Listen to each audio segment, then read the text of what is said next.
अस्सलाम वालेकुम my brothers and sisters, hope आप लोग सब खैरियत से होंगे। और आज हम लोग पढ़ेंगे instruction set architecture of 8085 micro processor. इससे पहले हम लोगों ने बहुत सारे वीडियो में डिस्कस किया हुआ है। 8085 हम लोग प्रीवियसली पढ़ के आए हुए हैं, राइट। और आगे भी हम लोग 8085 को कवर कर रहे हैं इस पूरे यूनिट में। तो आपको ये बता देना चाहता हूँ कि अगर आपने प्रीवियस वीडियोस को नहीं देखा है तो अभी जाइए, इस वीडियो को डिस्क्रिप्शन में आपको 2 प्लेलिस्ट का लिंक मिलेगा, वहां पर जाकर ऑल टॉपिक एक्सप्लेन वाले में जाइए और प्रीवियस तमाम वीडियोस को देख के आइए। और मैं आपको ये याद दिला देना चाहता हूँ कि अगर आपने अब तक भी इस वीडियो को लाइक नहीं किया तो इस वीडियो को लाइक कर दीजिए, चैनल को सब्सक्राइब कर दीजिए और इस वीडियो को शेयर भी कर दीजिए। ताकि शुरू करते हैं बिना wasting any time. Let's get started. Instruction set architecture ये क्या है? वैसे हम लोगों ने तो प्रीवियस वीडियो में पढ़ा हुआ है, आज हम लोग कुछ और इससे डिटेल चीज पढ़ेंगे, ठीक है। Understanding the core command of Intel 8085 micro processor. अब कुछ कोर कमांड हम लोग समझेंगे 8085 इंटेल प्रोसेसर का, ठीक है। सबसे पहले ओवरव्यू आप देख लीजिए। Overview of 8085 instruction set architecture. The instruction set of Intel 8085 microprocessor compares a wide range of instruction categorise into various group. बहुत सारा इसका कमांड बहुत ज्यादा है, अलग अलग ग्रुप में इसको मर्ज किया गया है ताकि इसको समझना इजी हो जाए। इंक्लूड डेटा ट्रांसफर के अलग कमांड, उसका अलग ग्रुप बना दिया गया। Arithmetic, logic, branching and control transfer instruction वगैरह। Each instruction is designed to perform a specific operation and is represented by a unique op code, यानी ऑपरेशन कोड। तो जो कमांड है वो इन सब के बारे में हम लोग पढ़ेंगे। बेसिकली डेटा ट्रांसफर का कमांड पढ़ेंगे हम लोग, जिसमें move data between register, memory and IO, इन तीनों के दरमियान जो डेटा मूवमेंट होता है उसको देखा जाता है इसमें बेसिकली।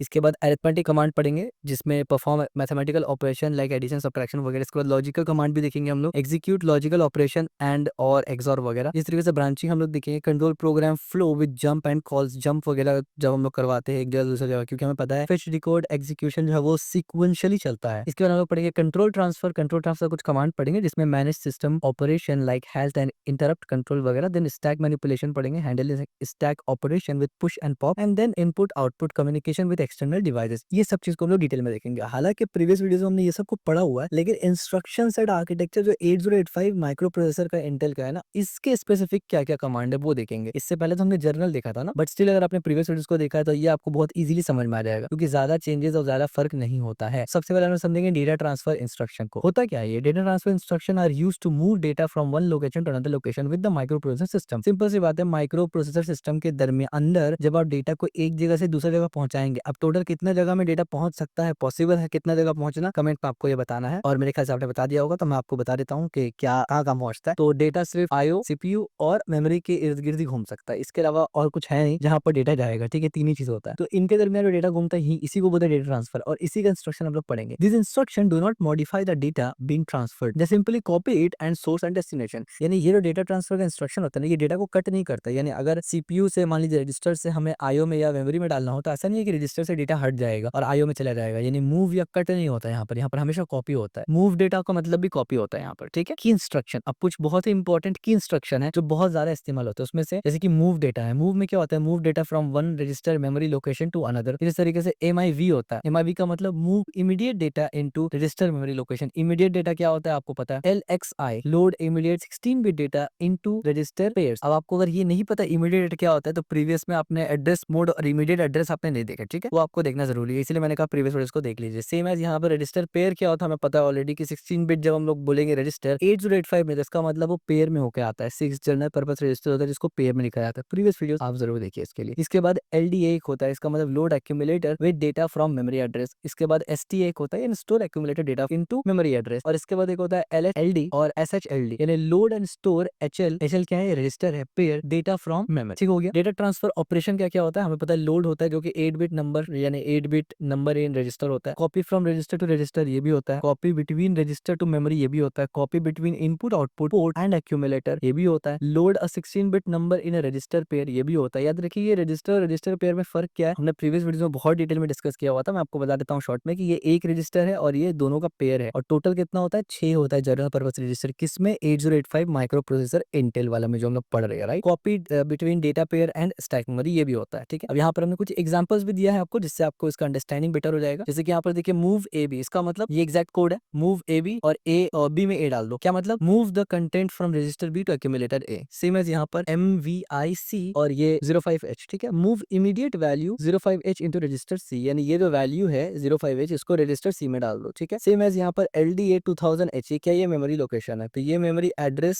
से डेटा को एक्यूमुलेटर में लोड करो, ठीक है। एक्यूमुलेटर के अंदर ये मेमोरी एड्रेस को लोड करो, और यहाँ पर स्टोर कर रहा है तो जाहिर सी बात है इस मेमोरी एड्रेस में जो भी है उसको एक्यूमुलेटर में स्टोर करो, और एक्यूमुलेटर को A से रिप्रेजेंट किया जाता है, हमने पहले भी डिस्कस किया हुआ था। अब अरिथमेटिक इंस्ट्रक्शंस के पास जरूर देखते हैं, ये भी काफी आसान है। Arithmetic instruction are used to perform mathematical operation such as addition, subtraction, increment, decrement. These operation affect the flag in the flag register based on the result of the operation. हमने ये भी बहुत बार डिस्कस किया हुआ है कि जब भी अरिथमेटिक या लॉजिकल ऑपरेशन होता है तो फ्लैग रेज होता है ताकि कंट्रोल यूनिट को मालूम चलता रहे कि चल क्या रहा है। की इंस्ट्रक्शन, अब क्या क्या इंपॉर्टेंट इंस्ट्रक्शन है तो आपने सोच लिया होगा भाई। एडिशन एक होता है इंस्ट्रक्शन जिसमें add content of register memory location to accumulator. इस तरीके से एडीसी होता है। एडीसी का मतलब add the content from register memory location into accumulator with carry. ये एडी का मतलब तो ऐड होता है और सी यहाँ पर कैरी के लिए है। सबट्रैक्ट का मतलब सबट्रैक्ट करेंगे, subtract the content of the register या memory location from the accumulator. ठीक हो गया। इसके बाद एसबीवी होता है। एसबीवी का मतलब आपने सोच लिया होगा, यहाँ सी का मतलब कैरी था तो बी का मतलब बोरो है। यस, बिल्कुल सही सोचा आपने। Subtract the content of a register memory location from the accumulator with borrow. INR, INR ये रुपीस के लिए नहीं है, इंडियन करेंसी। ये इंक्रीज के लिए आता है, इंक्रीमेंट है। Increment the content of register memory location, और ये डिक्रीमेंट है, इतना तो आपने समझ लिया होगा।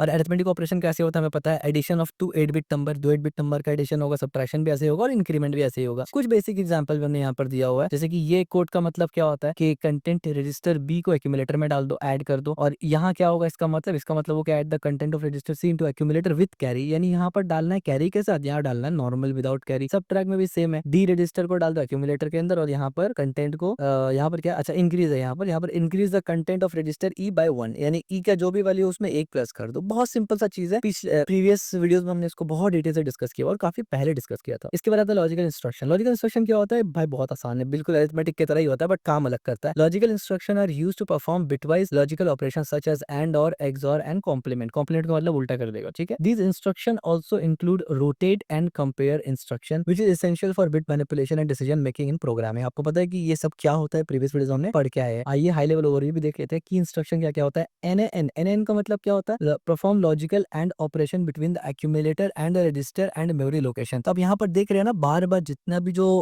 ऑपरेशन हो रहा है ना, वो मेमोरी, रजिस्टर और एक्यूमुलेटर के दरमियान हो रहा है। This is one of the reasons why accumulator को हमने प्रीवियस जो मॉडल पढ़ा था, हमने 8085 इंटेल का मॉडल पढ़ा था, उसमें एक्यूमुलेटर मेजर रोल प्ले करता है, क्योंकि सब जगह जो है एक्यूमुलेटर वो इन्वॉल्व होता है, ठीक है। इसी तरीके से XRA परफॉर्म करते हैं। इसका मतलब perform the logical XOR operation between the accumulator and the register memory location, same as ORA। ORA का मतलब क्या होता है, perform logical OR operation between the accumulator and register memory location. इसके बाद एक CMP भी होता है, यानी compare the accumulator with the register memory location. बढ़िया हो गया। Logical and bit manipulation operation, यहाँ पर भी आपको पता है क्या होता है। एंड करते हैं 8 बिट के दरमियान, और करेंगे 8 बिट के दरमियान, एक्सक्लूसिव और करेंगे 8 बिट के दरमियान। ऐसे 8 बिट के दरमियान क्यों करेंगे, क्योंकि भाई 8 बिट ही होता है ना, एक रजिस्टर 8 बिट का नंबर होता है। हमें पता है ऑलरेडी कि हर रजिस्टर 8 बिट का होता है। कंपेयर अगर उसको पेयर कर देंगे तो 16 बिट हो जाता है। टोटल कितना बिट होता है, 6 जनरल पर्पस रजिस्टर होता है। आप कितनी बार रिपीट करो इसको, ठीक है। कंपेयर 2 बिट कर सकते हैं आप, कॉम्प्लीमेंट कर सकते हैं, rotate right and rotate left वगैरह कर सकते हैं। एग्जांपल भी हमने यहाँ पर दिया हुआ है, आप देख सकते हैं। Perform logical and between accumulator and register, उसके लिए आप इस तरीके से करते हैं। इस तरीके से perform logical XOR between accumulator and register, उसके लिए आप इस तरीके से करते हैं। इसी तरीके से परफॉर्म लॉजिकल और between accumulator and register D, तो आप इस तरीके से करते हैं। और फिर कंपेयर एक्यूमुलेटर एंड रजिस्टर ई, तो कंपेयर इस तरीके से करते हैं, ठीक हो गया। और ये सब चीज जो कंपेयर करना, ये एक्चुअल कोड है, यानी ये एक्चुअल कोड है। जब आप असेंबली प्रोग्रामिंग करेंगे ना, तब आप एक्चुअल ऐसा कोड लिखेंगे, ठीक हो गया। इसके बाद आता है ब्रांचिंग इंस्ट्रक्शन में। ब्रांचिंग इंस्ट्रक्शन क्या होता है, पता है, कूदन कुदाई होता है, यानी बेसिकली जंप करना होता है, क्योंकि बाय डिफॉल्ट जो है वो एग्जीक्यूशन सीक्वेंशियली होता है, right. Branching instruction are used to alter the sequence of programming execution. जैसे मैंने पहले कहा, they include unconditional jump, conditional jump based on the flag condition. ये अनकंडीशनल जंप भी हो सकता है, कंडीशनल जंप भी हो सकता है, based on the flag and subroutine calls and return, ठीक हो गया। This instructions are essential for implementing loop, और ये इंस्ट्रक्शन जो है बहुत ज्यादा इंपॉर्टेंट है लूप इंप्लीमेंट करने के लिए, कंडीशन इंप्लीमेंट करने के लिए, सब रूटीन असेंबली प्रोग्राम, यानी लूप, फंक्शन, रिकर्जन वगैरह इस्तेमाल करने के लिए, ठीक हो गया। की इंस्ट्रक्शन क्या क्या है, यहाँ पर 3 ही आपको दिखता होगा की इंस्ट्रक्शन, और यहाँ CSS थोड़ा खराब हो गया, इसको इग्नोर करिए आप। JMP यानी unconditional jump as a specific memory location, यानी आप कहीं भी हो डायरेक्ट कहीं और जंप कर जाए, जिसको JMP कहते हैं, जो अनकंडीशनल है, ठीक है। इसके बाद एक होता है JC एंड JNC। इसका मतलब jump if carry and no carry, यानी JC का मतलब अगर कैरी है तो जंप करो, और JNC का मतलब अगर कैरी नहीं है तो जंप करो। और एक होता है JP और JM। JP का मतलब जंप अगर पॉजिटिव हो, और JM का मतलब जंप अगर नेगेटिव हो। हालांकि यहाँ JMQ JN होना चाहिए था, पर चलिए कोई बात नहीं, ऐसे ही है। इसके बाद एक और होता है JZ एंड JNZ। JZ का मतलब अगर J0 हो,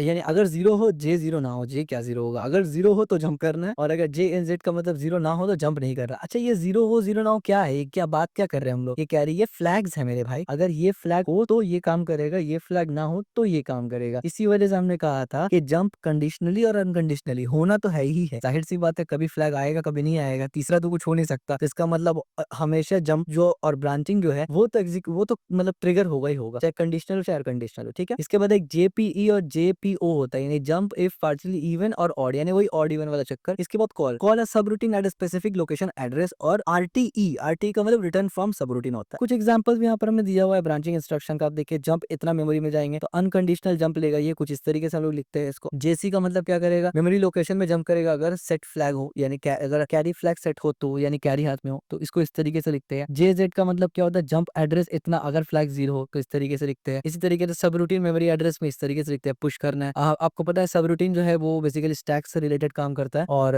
रिकर्जन कॉल्स वगैरह इसके लिए वो काम में आते हैं। तो इसीलिए यहाँ पर आप देखिए पुश है क्योंकि स्टैक में ही पुश होता है और पॉप भी होता है, ठीक हो गया। और ये सब हमने डिस्कस किया हुआ है, राइट। तो दोबारा से इसको डिस्कस करना detail is time wasting, right. Control transfer instruction, ये क्या होता है? Control transfer instruction are used to manage the execution flow of the microprocessor. यानी कंट्रोल ट्रांसफर क्या करता है ना, वो इंस्ट्रक्शन, कंट्रोल ट्रांसफर इंस्ट्रक्शन ये होता है कि वो मैनेज करता है execution flow of microprocessor का। This instruction include operation like no operation, halt and interrupt control which are essential for program synchronising and system control. और ये इस चीज को मैनेज करता है ना, यानी ये कंट्रोल ट्रांसफर जो इंस्ट्रक्शन होता है ना, उसका मतलब ये होता है कि कुछ मत करो। इसी तरीके से हेल्थ करना यानी खत्म कर दो प्रोसेस को जो भी चल रहा है। डिसेबल या इनेबल करना इंटरप्ट को। इंटरप्ट क्या होता है, जो आईओ से आता है। तो की इंस्ट्रक्शन क्या है यहाँ पर, 4 आपको नजर आता होगा। नो, एनओपी मतलब नो एंड पी, इसका मतलब नो ऑपरेशन, डू नथिंग, कुछ भी नहीं करना। इसके बाद एक आता है एचएलटी यानी हेल्थ द माइक्रो प्रोसेसर, यानी जो भी चीज चलो उसको टर्मिनेट कर दे। इसके बाद आता है डीआई यानी डिसेबल इंटरप्ट, और ईआई का मतलब इनेबल इंटरप्ट। इतना ही सिंपल सा चीज है यहाँ पर, ठीक है। तो यहाँ पर इसी को आप देख सकते हैं। एनओपी का मतलब क्या होता है, इसको इस तरीके से लिखते हैं कि used for time delay and place holder. Time delay place holder का इस्तेमाल किया जाता है कि कुछ मत करो, अभी वेट कर लो, इसका मतलब। और एचएलटी क्या होता है, माइक्रो प्रोसेसर स्टॉप एग्जीक्यूशन। इस तरीके से करेंगे तो स्टॉप एग्जीक्यूशन होगा, और इस तरीके से करेंगे तो डिसेबल होगा, और इस तरीके से करेंगे तो इनेबल होगा इंटरप्शन, ठीक है। इसके बाद आते हैं स्टैक मैनिपुलेशन इंस्ट्रक्शन में। हमें पता है कि स्टैक मैनिपुलेशन प्रीवियस में भी हम लोग देख रहे थे कि पुश और पॉप कर रहे थे ना। Stack manipulation instruction are used to manage the stack area in memory. आपको पता है कि मेमोरी में एक एरिया होता है जिसको हम लोग स्टैक बोलते हैं, और वो स्टैक जो है वो last in first out data structure follow करता है। Used to store return address during subroutine पॉज एंड टेम्पररी स्टोरेज, यानी वो रिटर्न एड्रेस रखता है फंक्शन में, जो आप रिटर्न लिखता है उसको रखता है। रिकर्सिव फंक्शन वगैरह का भी यही स्टोर होता है, और टेम्पररी डेटा भी यही स्टोर होता है, ठीक हो गया। और स्टैक मेमोरी के ऊपर हमने बहुत डिटेल से प्रीवियस वीडियो में डिस्कस किया हुआ है, तो आप उसको जरूर देख सकते हैं। की इंस्ट्रक्शन क्या होता है, दो ही होता है भाई। पुश होता है, पुश का मतलब क्या होगा, रजिस्टर के अंदर कुछ जाएगा, यानी टॉप ऑफ द स्टैक कुछ पुश होगा। और पॉप का मतलब क्या है, टॉप ऑफ द स्टैक से कुछ भी पॉप हो जाएगा, top register pair from the stack. Example of stack manipulation आप देखिए, पुश बी मतलब push register pair B into stack. अभी रजिस्टर पेयर का मतलब क्या होता है, स्टैक 16 बिट का होता है, जनरल पर्पस रजिस्टर 6 है, दोनों को पेयर बना के करते हैं, ठीक हो गया, सामने आ गया आपको। इस तरीके से इसको लिखते हैं, ठीक है। ये बीसी वो वाला गलत नहीं सोचता बिल्कुल। ये बीसी का मतलब बी एक अलग रजिस्टर है, सी एक अलग रजिस्टर है, दोनों को मिला के पेयर बना दिया गया, और दोनों 8 था, इस वजह से 16 बन गया। इस तरीके से पुश डी का मतलब डी